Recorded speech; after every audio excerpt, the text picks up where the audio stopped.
All right, we're live on another episode of the Thesis Body Mind broadcast, and I've got Mr. Sean Conway, the beard. Hey Cameron, how's it going, mate? You're right. Yeah, absolutely awesome this end. How are you doing? I'm good. I've got plant envy. You are smashing it. Are Well, they yeah, real? they are. I'm a bit insulted that you've asked me, to be honest, but no, they are 100% genuine. I've really upped my indoor jungle game recently. Yeah, I love So it it. means a lot to me to get that feedback. Yeah, it's good feng shui plants. Yeah, well, yeah, I don't know too much about that, but I can, speaking from experience, it certainly helps the long hours spent in the office. This That's is for my sure. attempt. This is my attempt at having a fern. It's not doing so well, so Well, that's why I was quite jealous. stick with it. You'll get there. Yeah. Okay. Cool, good stuff. So yeah, we were just having a bit of a chat there before we went live.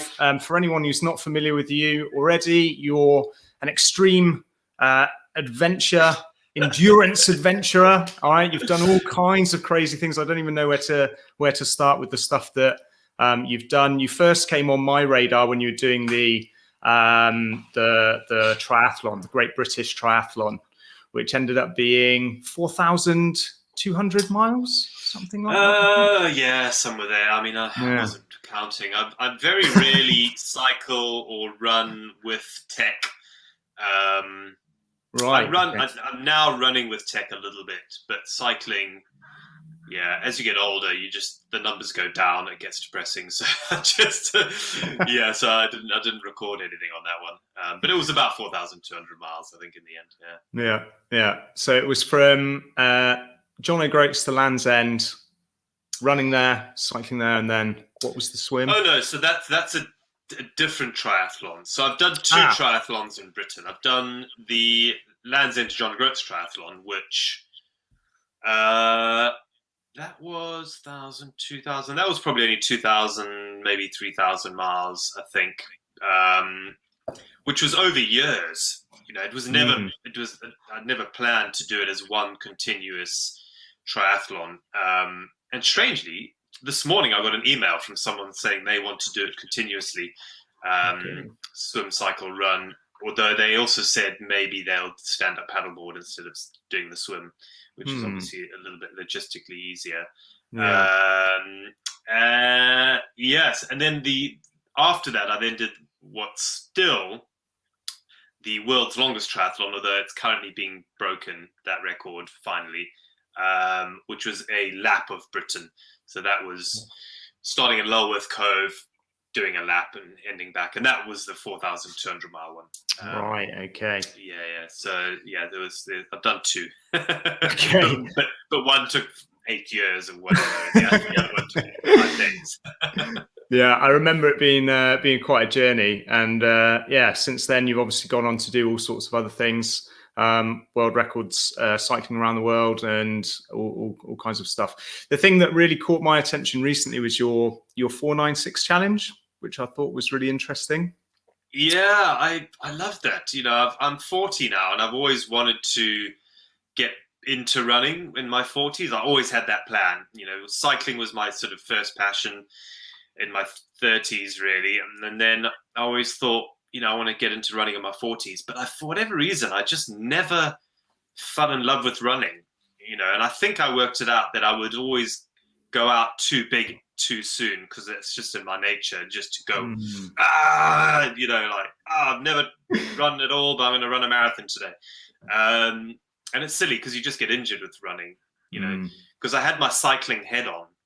Yeah. With cycling, you can just anyone can get on a bike and cycle for 5 hours, and you might cycle slowly, but you're going to make it. You're going to get back. You'll be knackered probably, but you'll probably survive. Whereas with running, to go out and run for 5 hours, that's tough. You're just going to get injured. So I needed to get my cycling head off me, really. Sorry, my phone's going crazy here. No worries. I needed to get a running head on. So I thought, well, what if I start small? So I'm going to start with running 1 kilometer on day 1, 2 kilometers on day 2, 3 kilometers day 3. And if you do that for the whole month of January, you'll end up doing 496 kilometers by the end. And yeah, that last week is really tough. You're doing I can imagine 25, 26, 27K each day. So, and I'm a slow runner, so it was taking me sort of 5 hours, really, 4 or 5 hours to do that. But what it did is just, it really built up my base fitness and my resilience. I had a bit of a wobble mentally in the middle, but it's probably because I wasn't stretching enough. I hadn't changed my diet either as the mileage went up. But yeah, by the end, it was just really fun, And also on top of that, I gave myself mini challenges, along the route, like planting a tree and litter picking and stuff like that. So it really was. It was a really nice way to fall back in love with running. By just starting small rather than trying to go and do the big ego stuff, Yeah, and that's what I really loved about it, was that you were adding different dimensions to it to make it really enjoyable, and you were turning it into, or sorry, should I say from more of a training schedule into an adventure in itself. I know there was one day where you went to walk around like some old derelict, that there was some derelict buildings near you. I can't remember what they were now, but you were like, I've lived here for ages and I've never really looked around here properly, and you just went and did that on one of them. It's amazing. There's a nature reserve here, which was an old World War II mustard gas factory. None of the mustard gas was ever used that was produced here, but it was sort of a just in case we're going to have this sort of mustard gas. And also they were developing bits of the atomic bomb here in my little village in North Wales. It's mad, and they've still kept all the buildings. It's now a nature reserve, and it's great. There's loads of animals and birds and wildlife and bats. I got loads of sort of a mini bat sanctuary in these old buildings now, and it's great. I've lived in this village for ages, and I've been there, but I've never really taken the effort to look into it. And by running around it, there's sometimes I just would do laps, 23K, and it's only about 3K long. It's sort of there and back, but just really kind of getting my head into what it was like working in this, during the war, and how scary it would have been back then. But how amazing it is now that it's been transformed into this nature reserve. Yeah, absolutely. That's definitely a positive transformation, I would say. Yeah, definitely.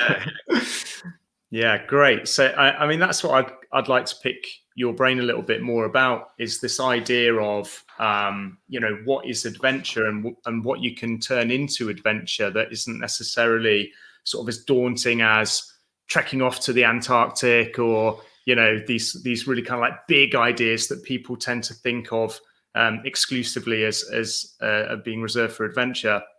I like on your website, you've got a quote there when you are on the homepage that's adventure is simply a way of thinking. And what I've realized talking to various different people about different adventures is that everybody's got a slightly different view of what an adventure is. So how do you define adventure? Like, what's adventure to you when you say that word? So, I mean, it is definitely, adventure is just a way of thinking. But the definition of adventure, I think, is it's got to be daring or risky, I think. And there's got to be an uncertain outcome to move it from being a holiday to an adventure. And I think, what I don't want to sort of be, because I still want to do the big stuff. Yes, I enjoy doing the stuff from home, and I enjoy doing Al Humphrey's micro adventures, and I love following Bo Miles, on YouTube, and all the cool stuff he's done. But I'm not going to give up doing the big stuff. Like, I love doing the big stuff. It's my oxygen. It makes me feel excited. And, there's got to be an element of uncertainty to do in something for it to be classed as an adventure, I think, and that's personal to everyone. My son, who's 2 years old, him trying to climb to the top of the climbing frame in the park, that's an adventure for him, I can assure you. Someone, for me, going on a 100-mile bike ride may or may not be an adventure, because I know I can do it. I know I'll probably survive, depending on the location and the weather and how fit I am. It will be adventurous-ish to a point, but I know I'm going to do it. But to some people, doing a 100-mile bike ride is a massive adventure because, if there's an element of uncertainty, if there's some, a bit of risk there, it's a bit daring to do it, then that for me is an adventure. And I think we should all try and do those in everyday life, because, sometimes buying choosing a meal to cook is adventurous because it's a bit daring, it's a bit risky, it's a bit uncertain whether you're going to like it or it's something that you've not cooked before type thing. So of course you can add adventure to loads of other things. And even you can make your holiday adventurous by just going somewhere different, or even staying, now everyone's staying in the UK, but don't go to somewhere you've been before, try something different. And that in itself, it doesn't mean there's going to be sort of any risk of death, or I'm not saying an adventure is only something where you might die. No, of course not. But there's got to be some level of sort of daringness in your own mind. It's like, I'm going to eat something different. I'm going to try some Moroccan tagine with extra spices. I don't really do hot food so well, and that's pretty daring for me, I can assure you. So I think for me it's thinking a little bit outside the box, trying things where you are uncertain of the outcome. That is a little bit daring. It's a little bit outside your comfort zone. I think for me that's the sort of the definition of adventure. Yeah, that's brilliant. I love that answer because that makes it kind of scalable for everybody. And I think for me that's a kind of a bit of a tragedy for people when they talk themselves out of adventure on the basis that that's not an adventure. It's only down the road. You've never been there. Maybe it's just the hills next to your local village or near to your local town, or it's Peak District National Park if you live in Manchester, say. But just because it's not flying to the moon and back doesn't mean that it's not an adventure for you. And if there is that level of uncertainty, for me, what you're talking about when you talk about that level of uncertainty, for me, that means the inclusion of what I now refer to as type 2 fun. Yeah. So I had another guy on the podcast with me, James Snellgrove, who is an adventure guide. And he got this from one of his friends, I think was ex-military. We're talking about the difference between type 1 and type 2 fun. So type 1 being the fun that you just kind of enjoy in the moment because things are going really well and it's nice. Yeah. And type 2 fun being that kind of overcoming challenge. Like maybe it's not that fun at the time, but actually, once you've got past those obstacles and you've managed to figure out how to work around whatever mishap has thrown everything off course at the time, that's the type 2 fun. That's the fun that you more often than not end up talking about to everyone else, when it's over and you reflect back on. Yeah, 100%. If things haven't gone well, but you've overcome them, that's life, that's where the good stuff happens. Those are the stories you'll be telling your grandkids, you won't tell them about that time you went on a roller coaster and it was exciting for 20 minutes. Yeah, absolutely. So this kind of leads me into a question I was hoping to ask you, which is, out of all the things you've done, you're saying that you love the big stuff, but obviously you have done these smaller things as well. Out of all the things you've done, what springs to mind as being the most kind of fulfilling? So not necessarily the biggest achievement, but just the one that was really rewarding for you personally, really satisfying on a personal level. Well, weirdly, they've all been rewarding to a certain degree, because every time I do something, I'm upping my bar and it's a challenge for me. So achieving them has always been rewarding. But there's certainly the first time you do something big and scary, there's always some sort of, you'll always treasure that one the most. It's like, when you get your first car as a kid, you'll always have a soft spot for your first car, even though it might be rubbish or whatever.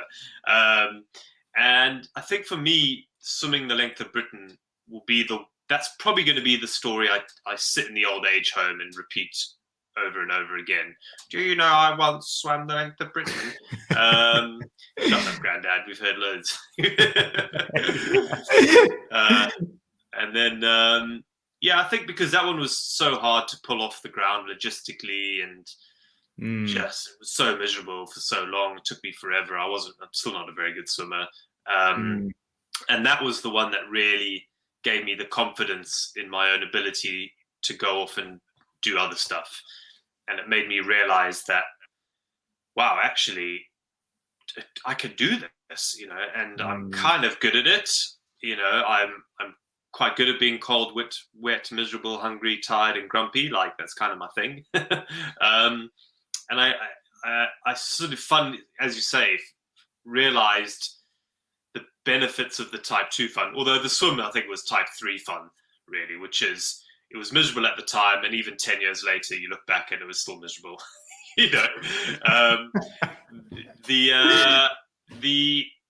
Just the confidence I got from completing that, and everything else from finishing that swim. My life changed overnight, really, in my own personal sort of confidence, as I said, but also the opportunities have come my way since finishing that swim.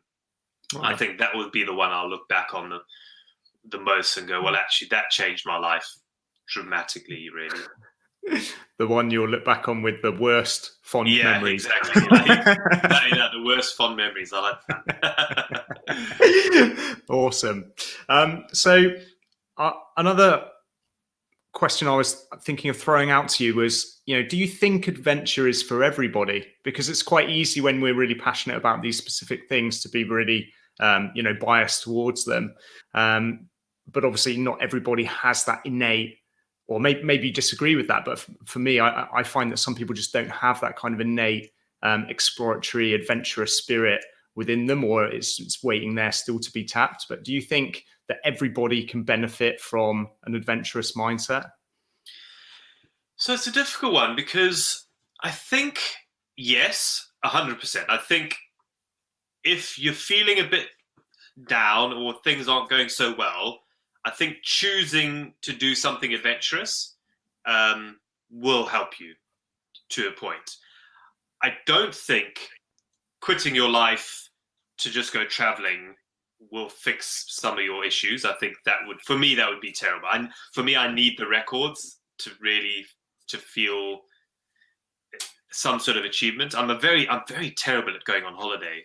Caroline, my wife, hates it. She's like, I just get frustrated, unless there's some physical goal in it. For our honeymoon, I decided to take us, and she didn't know about this, surprise, cycling around Cuba. So I'm like, that's our honeymoon. We're going to jump on a bike and cycle around Cuba in 45 degrees. It was so hot. And, so it is not for everyone. Some people just like to, have routine and know where they're going to be, know that they're going to earn enough money to pay the bills and feed their family. And that's fine. That's absolutely fine. If you're happy with that, that's great. And, I'm 40 now, and there's a certain element of me that really enjoys that stability in life. I'm not, this whole lockdown, I've actually quite enjoyed. I've not really been that itchy to go off into the rest of the world. It's starting to happen now. I'm starting to get a bit frustrated, but I've had my first jab and I've got my next one in 4 weeks' time. So things are looking up. But certainly I've scratched a lot of itches as well. So I'm not a good benchmark. I'm an outlier, really, because I do adventure stuff as a sort of a career, as it were. But I certainly think people who've gone on adventures, I've never met anyone who's done an adventure and not sort of gained something from it, by doing it. So I think there's a lot to be said about being adventurous, but also I don't think, I'm very, very aware that, and I'm cautious to just promote this, go and everyone quit your job and go off and do an adventure. I'm not sure that's good either as an overall template to just blanket everyone with the same sort of, everyone must just quit their job and go on adventure. I don't think that's good for anyone. Because if everyone did that, then no one would make good bicycles for me to go on an adventure. It's quite a selfish perspective you've got on that.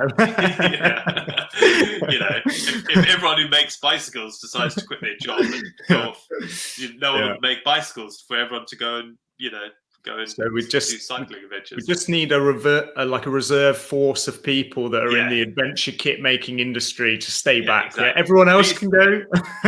And also if you know, when you're going adventures, you need to buy food. So if anyone who makes food and farmers, you're not allowed to go on adventures either. Oh, and pilots and people who make airplanes and all these bad things for the world, you can't go on adventure. So all of a sudden, you know, it comes down to an elite pool of idiots like me.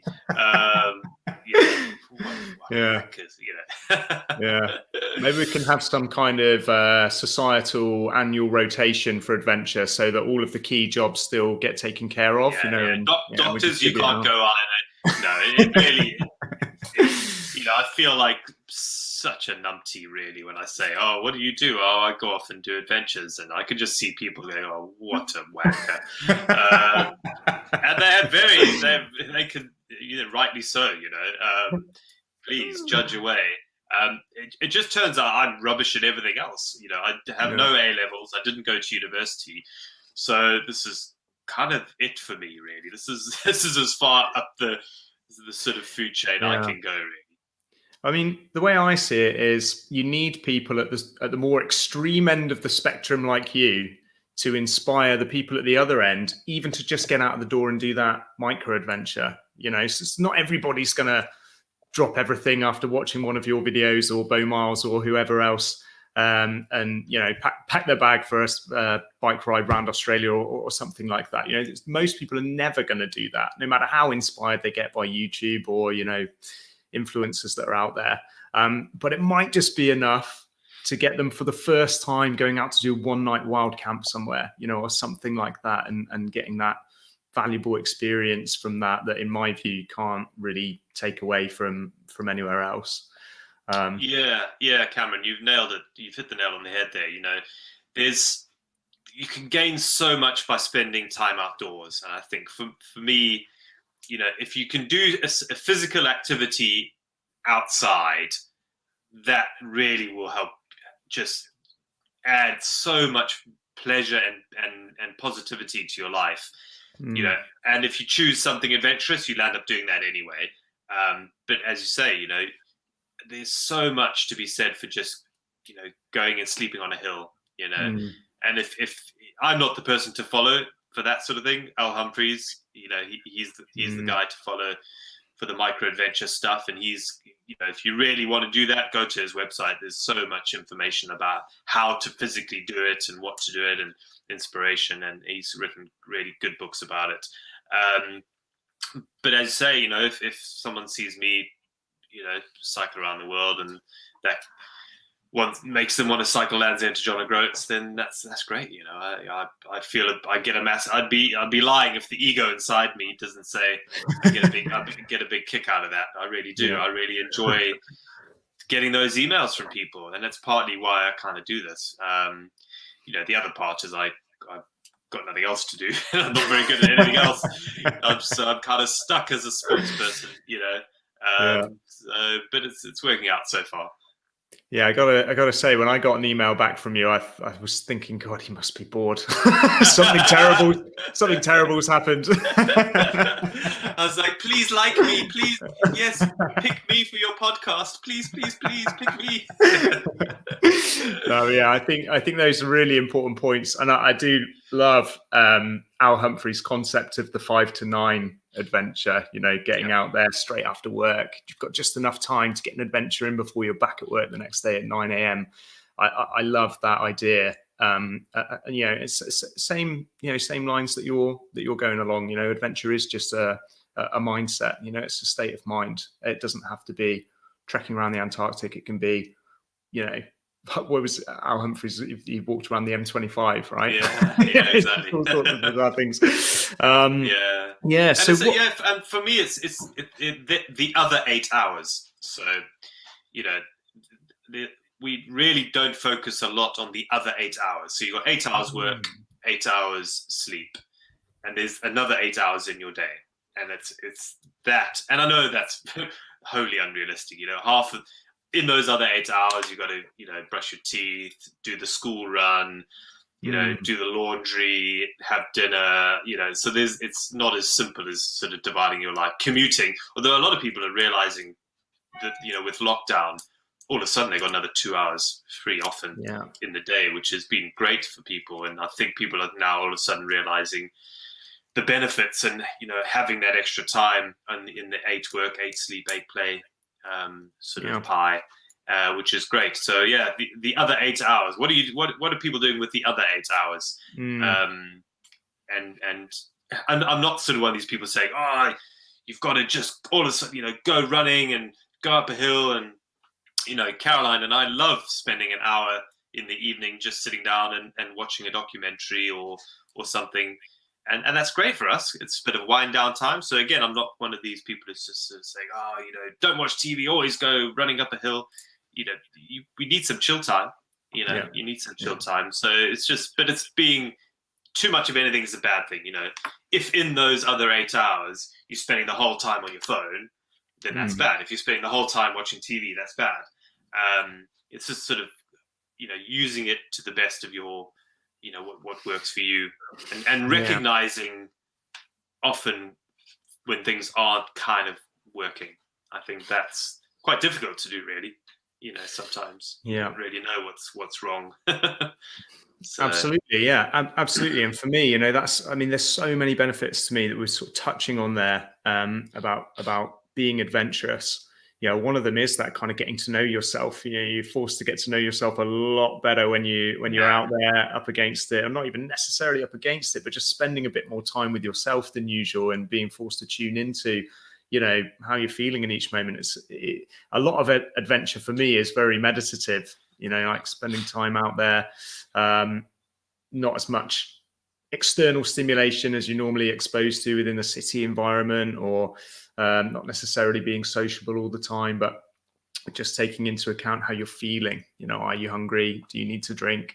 Just basic stuff. So for you, what do you get out of it the most? Like, obviously you've made a career out of it, which means you're getting your income from it, but what are the things that you get out of it that are also the transferable skills that other people you feel would take away from it and be able to use in sort of daily life? Yeah, it's weird. I get so much. I almost get everything out of it, and then in a way, I also get nothing out of it because I'm usually so single-minded and so selfish. I almost feel guilty that I'm getting anything out of it. So it's in my head. It's sort of trying to balance that. Yes, what I'm doing, because I only do stuff solo, and mostly I do it self-supported. So part of me, there's that sort of that guilt, that sort of, why are you doing this? And, it's a bit selfish. There's no point to it. But then there's actually no point to anything in the world. What's the point on kicking a bag of air around a field into a net for 90 minutes? What's the point of trying to run 100 meters the fastest? It's like, really? So there is no point to anything. But the point is that we all do something different, and it's important that we all do something different. But I think, from being more specific, what I've personally got out of adventure is resilience, level-headedness, and sort of problem solving, I guess. There's probably those three things. Being level-headed, I think, is a really important sort of quality to learn in life. So when things are bad, knowing that they're going to get better, and when things are good, realizing that they might not stay good forever. When I was cycling in Australia, I had this killer headwind for like 3 days, and it was quite easy. 3 days of headwind's a long time. It's quite easy to just presume this is going to be terrible forever, and you're going to have, but actually, the fourth day I had a tailwind. And then I had like an hour of a tailwind, and I'm like, this is amazing. I put my foot off the gas, and I was like cruising, taking it easy. And then the next day I had a headwind, and I was like, why didn't I make the most of that tailwind? So again, knowing don't take your foot off the gas when things are going well, and don't give up when things are going bad. So level-headedness is super important. And that, I guess resilience goes into there a little bit, is, just plugging away, not giving up when you kind of can't give up. There's times when you should give up, and I've done that when there's long-term injury at stake, and things. For me, that would be there's no point in having a lifelong injury for the sake of carrying on dogged, and so that's going into the level-headedness a bit, just really thinking about things rationally, and problem solving. All of a sudden, when for me, I'm self-supported, I'm in the middle of Russia, I have a puncture, I have no more inner tubes, all of a sudden it's like, right, okay, well, there's a town back there. Do I need to, if I run, it'll be this many hours to get back to get an inner tube. And I know it's silly little things, and it's kind of pointless, but really, also when you get home and you've got a problem to solve, you've got these problem-solving skills, and those bits of your brain are wired better to help you deal with loads of other things. And also, it really makes other problems in your life seem way less stressful. When you've been kind of followed by gangsters in the Atacama Desert, all of a sudden, when you run out of milk at home, it's really no big deal. Just have hot water with your cereal. Trust me, it's fine. It actually tastes better. And it's little things like that. I think those are the sort of real takeaway goals. And then on top of that is obviously the fulfillment you get out of it, and trying to be cool, trying to be a cool dad for my son when he eventually is a teenager. I just want him to think, man, Dad, you're cool. But actually, all my friends with teenage kids say that's never going to happen, mate. You're wasting your time. No teenager thinks their dad's cool. Yeah. So, give up now. So, yeah, there's so many things by just doing something, as I said earlier, where there's an element of risk, where you may fail, really teaches you a lot about yourself. And for some people, that might be running a marathon, and that's great. Do it. And I think I'm not a fan of national service, but I still think that there should be some rule, and I don't know how it would ever be policed, but everyone in the UK or in the world should have some goal outside of work that they're aiming towards, where there's an element of risk, and it may just be trying to learn a musical instrument, but I don't know. There must be a way that we could police that. Yeah, we'll come up with something. Yeah, I mean, I think there should be some sort of card, or you have to wcheck in, what's the thing you're trying to do outside of work, where there's an element of risk.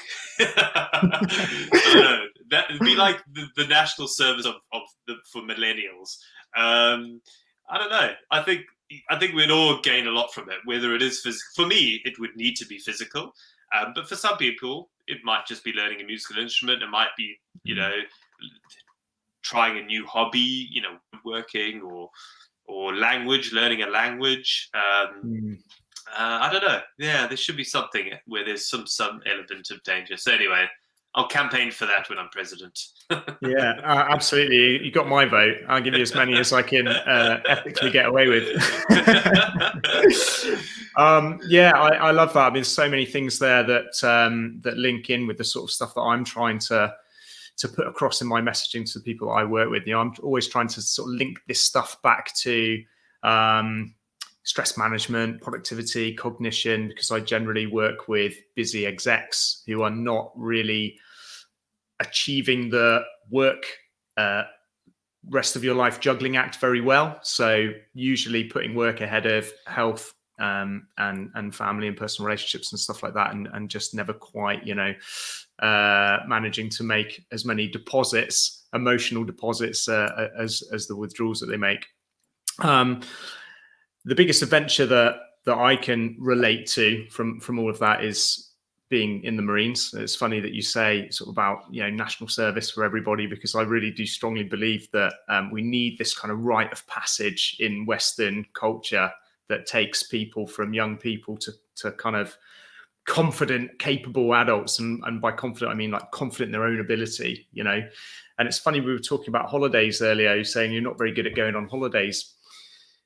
And I think the modern holiday is very far removed from the holiday from sort of 30, 40 or 50 years ago, you know, which in itself would have been much more of an adventure without GPS and without, you know, TripAdvisor and without all these resources to make everything super easy and comfortable.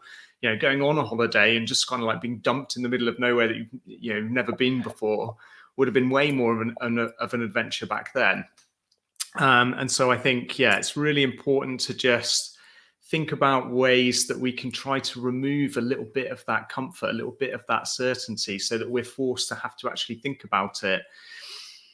And you're saying, I can't remember exactly what you said, but the words that were coming into my head was like emotional contrast. You know, every emotional reaction that we have is basically in contrast to the previous one, right?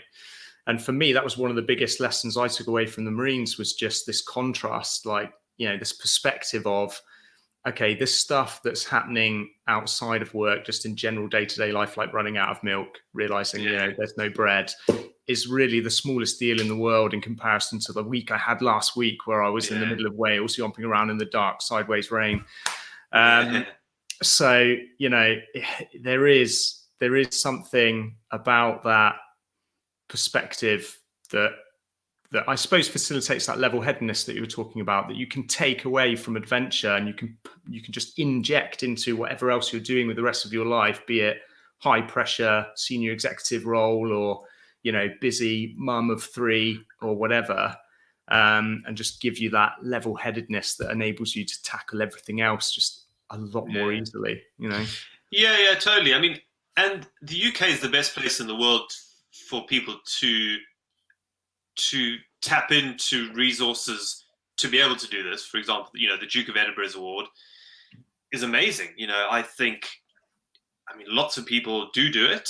I think 300,000 people start the DofE. I think 10,000 eventually get the gold a year, and which is amazing. But there's still room for more people to do it. And I really, if anyone's listening who's sort of thinking about doing the DofE, I wish I'd had it as a kid. I grew up in Zimbabwe and South Africa, so, you know, we didn't have the exact system there, and it is amazing. It really gives you that, as you say, that rite of passage from sort of, you know, young adult to adulthood, really, which gives you those skills to move into the big wide world, which is great, you know. And then just on your sort of going on holiday and just, you know, it's a bit easier now than it was back then. But I think it needs to be a bit easier. You know, there's a really important place for holidays. I'm personally not very good at them. But Caroline, my wife, you know, she's got quite a stressful job when it is stressful. And, you know, sometimes she does just want to sit and read a book for a week. And I think lives now, we're demanded of so much more, I think, now in life, whether it's through social media, through just busy lives. People are, I think, having to work longer and harder. And, you know, we're in families now where almost husbands and wives have to work just to afford food type thing. You know, we're in this really busy system, we're in busy worlds, busy lives. And I think that's why companies who make holidays easy for you are doing well, because I think it's important that sometimes you just want to go, you know what, I don't want to think, I want to go and sit somewhere and read a book is important for some people, but not, I wouldn't do it all the time. You know, I think, you know, maybe in your allocated holiday for the year, maybe do, you know, 1 week doing that, and then the second week doing something adventurous. And I think really that would help you and benefit you massively. But yeah, no, it is different. You talked about, you know, 100 years ago, 50 years ago. I was definitely born 200 years too late. I think I would have thrived back in the day. You know, I'm currently writing a book about my family's journey from Ireland to Africa over 100 years ago, and just the lives they led back then. You know, after the potato famine in Ireland, everyone, well, not everyone, but a lot of Ireland just went to the rest of the world. And yeah, my ancestors landed up on a ship to Zimbabwe, and they led these incredible lives, and I sort of am quite jealous, getting all the stories from mum and dad about Grandpa Charlie, who never wore shoes, just used to walk around the bush barefooted. And, I was like, damn, I wish I was born then. Yeah, that's amazing. It is really amazing what lives people led just not that long ago. We're talking about 100 years ago. There's been such a massive evolution in technology and all that kind of stuff. So I want to go back just quickly to a couple of things we were talking about earlier and just now, actually, with that, because I think it's a really important point that you said about there is a time and a place for holidays. And I think this is where it becomes so important to think about the other thing that you said earlier, which was how you're spending the other 8 hours, because, most people have only got time for a couple of holidays a year. And if, that's the only time of the year that you've got to sort of switch off, then that doesn't leave much time for adventures and that other aspect that is equally as important, but maybe a bit of a struggle to fit in. So have you maybe got some kind of advice on how to sort of scale down adventure so that people who maybe are missing it and would like more time to be able to do it are able to do that without just sort of reserving all their holiday time for a week laying by a swimming pool somewhere? Wow, I mean, it's so difficult. I've when I first moved to the UK, I had 100 quid in my wallet and landed up in a cabbage factory up in Ely in Cambridgeshire, cutting up all the pre-mixed salads you get in those pre-mixed salad bags, right? And after that, I then worked in a photo lab. So that was a sort of a full-time employment, as it were. I then worked in a photo lab for 6 days a week. So Monday to Saturday, I had Sunday off. And I did that for a couple of years in my early 20s. But then from the age of 24, really, I've kind of been self-employed. So I'm really probably not the person to ask on how to make the most of your holidays, because I've always, for the most of my life, I've been self-employed with the freedom of being able to have extended periods off. So even when I was a full-time school portrait photographer, January, February, March, no one really wants to be photographed, to be honest. It's winter, people are pretty miserable. So I was able to go off traveling for sort of a month, and when I cycled Land's End, John O'Groats, I took a month off for that. That was still while I was a school portrait photographer. So yeah, I'm definitely probably not the right person to ask for that. However, it is difficult. One thing I've realized now, I think, is, because what I don't want to say is quit your job or work less hours, but I also kind of want to say work less hours, because I think a lot of us can probably do our job in the same output in less hours in the week. And I think certainly people now working from home have realized, wow, actually, I could probably do my job in 30 hours a week or in 4 days a week instead of 5 days a week. And I do wonder whether there's going to be a shift to maybe a 3-day weekend. I've heard a lot about that potentially. And this is, now it sounds like I am running for president. Before Henry Ford, everyone worked 6 days a week. And then he realized, actually, no one's going to buy cars because on Sunday everyone goes to church and has a family meal. If I give everyone Saturday off, they'll at least be able to use a car. So apparently that's how the 2-day weekend started. I don't know whether that's true or not, but it sounds cool anyway. But no, I think, is there a way where you can do all your work in 4 days, or work 5 days and take unpaid leave? Do you need to earn as much money as you need to? Yes, of course, some people will need to. But I lived on a boat for 3 years, and it really made me realize that I can still survive and live a pretty good life on a boat. And actually, I would still live on a boat today if I wasn't so into gardening and woodworking, you know, because when you live in a boat, you don't really have a garage, and I love my tools. I love just making stuff, and I love my veggie plot, and you know, there's only certain places where you can live in a boat and have both those things. So yeah, I love boat life. So yeah, no, it is difficult because you know, let's say you know, I still think going away for a week and doing an adventure for a week long is great and it's fun. You know, if you want to work out your 5 to 9 stuff, go to Al Humphreys. He's the guy who will give you loads of advice on that. But from my experience is can you save money? Can you cut your expenses? You know, to then buy maybe a bit of unpaid leave, and that's difficult for a lot of people. I do appreciate that, and if you're not able to do that, and you really are, especially now, it's hard. That's a hard sell for people because we've all had such a tough year financially.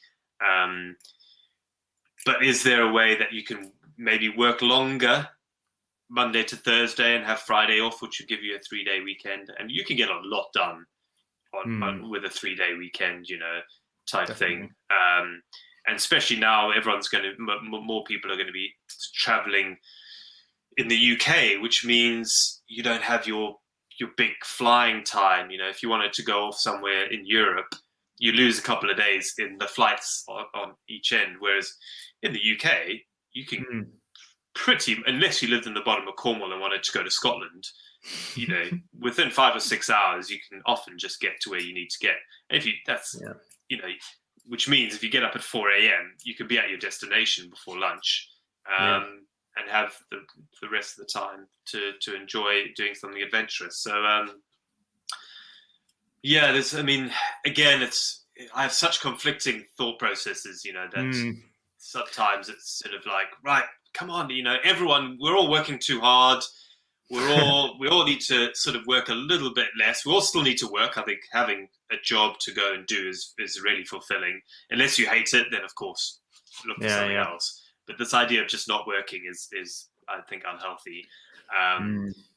But then, you know, we still also should be doing some stuff that involves expanding our horizons and meeting different people and meeting different cultures, and which makes us all a little bit more united rather than divided. Because I think just, you know, staying at home and looking at the world on the internet, it kind of will probably make you more divided than actually going and meeting people really face to face.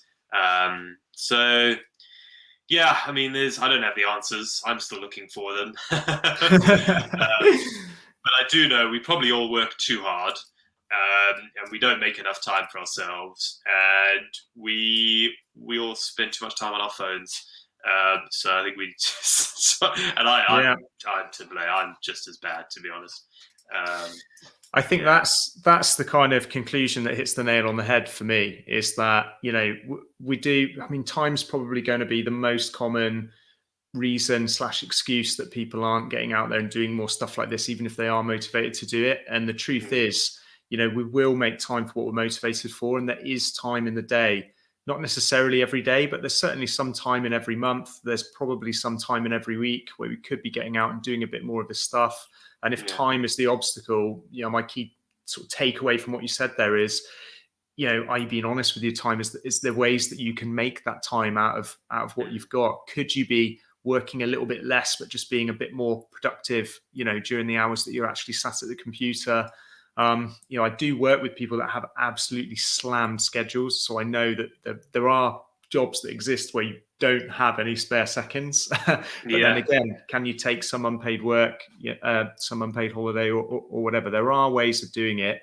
And it doesn't always have to be a selfish act, right? You know, you can involve the family. It can be stuff that you do together. I think that time is not, although it seems like it's not the biggest factor. I think it's the fear factor is the biggest factor for me.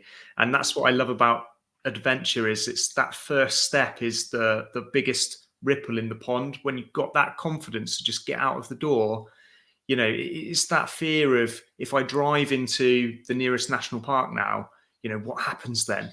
If I go with a tent, like, will I find somewhere to camp? Like, will it be okay? What happens if it rains? What happens if this and that and everything else? And it's so easy to talk ourselves out of it. But once you've done that first couple of nights wild camping, or just like a big long cycle ride for a whole day, or whatever it might be, that's when that kind of confidence and that motivation starts to evolve. Yeah, exactly. I mean, you learn that all of a sudden it's a lot easier than you realize it probably was. And then you just build on that. Yeah, definitely. You nailed it. So what's your next big challenge? What are you working on at the moment?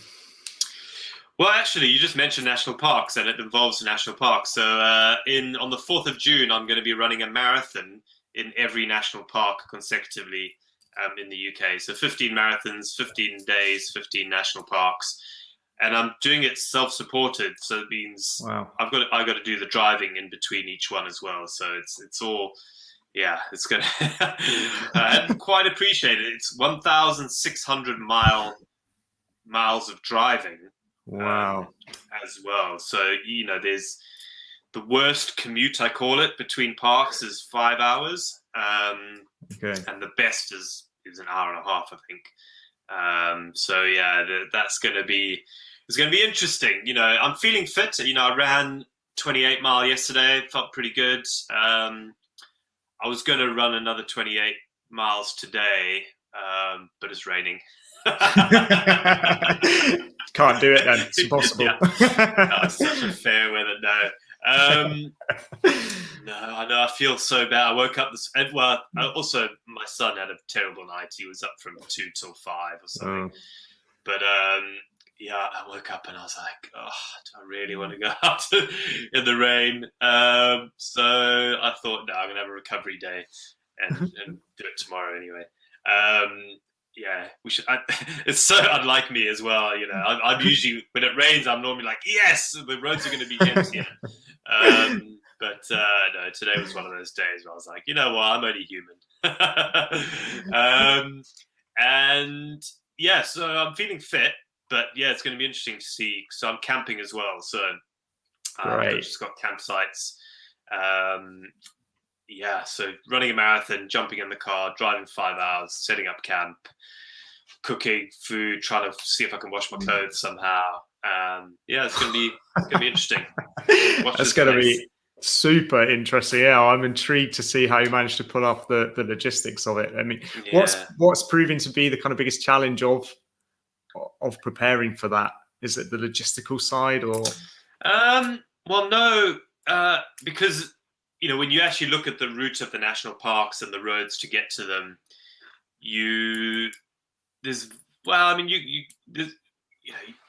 on the map, there's probably only certain areas of the national park you would attempt to do a run in, knowing that you've got to still drive to the next national park. There's no point in going all the way to West Lake District when you need to keep east type thing. So, there's no point in going all the way to the top of the Cairngorms. You might as well start at the south. So that was quite easy, picking a route.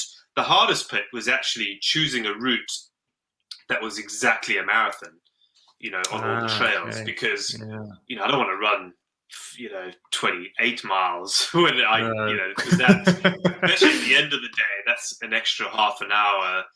If you're adding another 2 or 3 miles, that could be an hour really if it's hilly, and you're tired, so really trying to work out a loop that was exact. So what I've done is I've worked out a loop that's usually about 24 miles, and then or 2. So often there's 2 loops, and actually I'm inviting people to come and join me. So if you go to seanconway.com nearer the time, there'll be a link to every route. You can download the GPX files. And see the actual route on OS. But so that was quite hard. Like I'd do an amazing route and I'd be like, oh, it's 28 miles, damn it. So I'd have to go back and see if there's corners I could cut. So usually there's 2 loops of about 12 miles, and then I'll then just do it there and back at the end just to make up the mileage. Except one, Norfolk Broads. Oh, that one is 20 28 miles, and I know I'm going to be cursing those last 2 miles. I'm going to be running along, going, I could be finished by now. Yeah, I wonder how that's going to play on my head. It'll be interesting to see. Yeah. At least you're prepared for it. There's nothing worse than, I've planned routes where I've gone out and that, I've got home expecting it to be, on the dot, however the distance is, and you've still got like a half mile to go, and I'm just running around the block, trying to finish the distance. So demoralizing.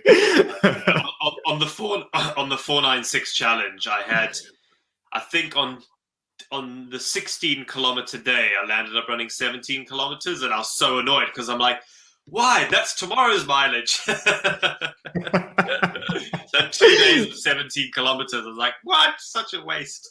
Yeah, just roll it over. Kilometer. Yeah, I know. Take it with you next day. Yeah. Amazing. So where can we keep track of you? What's the best way to stay tuned on what you're getting up to and how that's progressing? Probably Instagram. If you just search my name on Instagram, you'll find me. So, but on the website, on seanconway.com as well, my website, there I might have a tracking map. I'm still deciding whether people will find the tracking map useful at all. Otherwise, so that's 4th of June. So that's coming up now. Amazing. Yeah, but it's looking good. I'm really looking forward to it.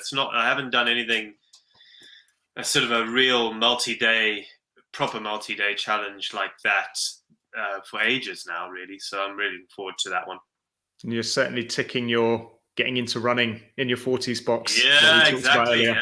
I mean, I need to work on my pace. So yesterday's, so I did 46 kilometers. So 28 mile-ish yesterday. I think it took me like 6 hours. So I really need to work on my pace. I've got short legs, you see. That's my excuse.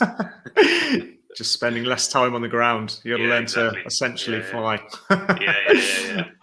Awesome. Okay, mate. Well, it's been amazingly brilliant chatting to you. I could just go on for hours and hours. I've got a million different questions that I could ask, but have you got any parting words, anything you particularly would like to get out there to the people listening before you go? Well, I know, just, if you're feeling a bit down and things aren't going your way, and I always say, just if you spend more time outside, eat better, and get fitter, those 3 things will help really make a difference in your life, So, and if you choose some sort of physical adventure challenge, you'll naturally do all those 3 things anyway. You will eat better, you will get fitter, and you will spend more time outside.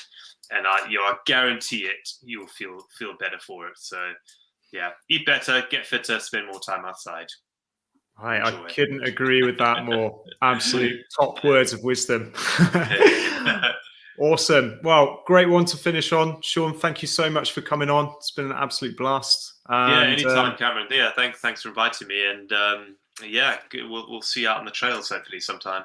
Yeah, absolutely. Next time I'm in the UK, hopefully I might join you on your challenge if there's an invite there for sure. Come find me. Awesome. Well, enjoy your recovery day, mate. I'll catch up with you soon. Cheers, Cameron. Catch you later. Bye. Cheers. Bye.